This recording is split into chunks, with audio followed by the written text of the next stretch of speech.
Central Stocks, let's get to it. Educating our youth.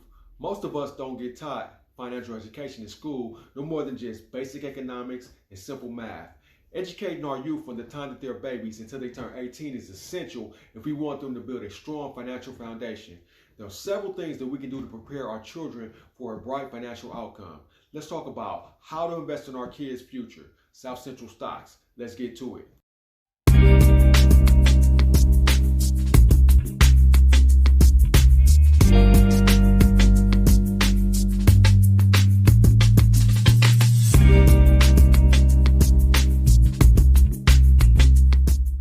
Get some paper, write this down. UGMA, UTMA. UGMA stands for Uniform Gift for Minors Act, and UTMA stands for Uniform Transfers to Minors Act. I'll explain what each one of these are. These are special accounts for minors that you control until they turn 18.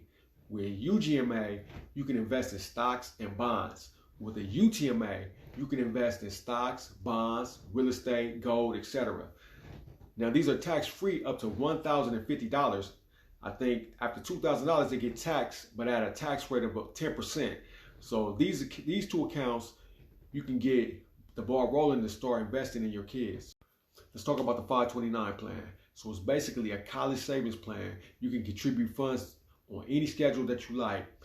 You can choose how to invest them, and you can withdraw as long as it's used for educational expenses.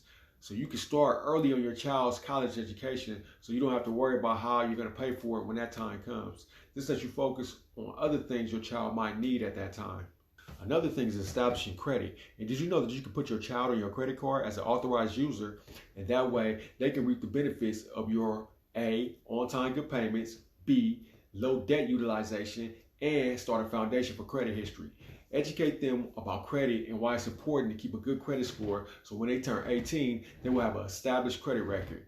You can also invest in stocks or ETFs that are stable companies right now that might grow over the next 18 and 20 years, and let those dividends grow and compound interest and keep stacking, and now they have their money working for them. Lastly, for business owners, this is a good one. You can hire your kids, pay them a salary of $12,000, and deduct it from your taxes year end. The rules for this are as follows. Number one, it must be an appropriate job.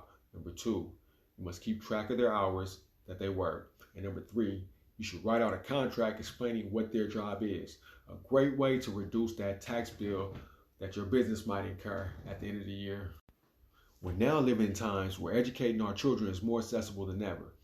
It's up to us as adults to provide them with financial education to make their futures better, especially children like myself who grew up in single-parent households and everything else imaginable in the city who might not have had the same advantages as some do. Educate your kids about finance and start to set the foundation for generational wealth.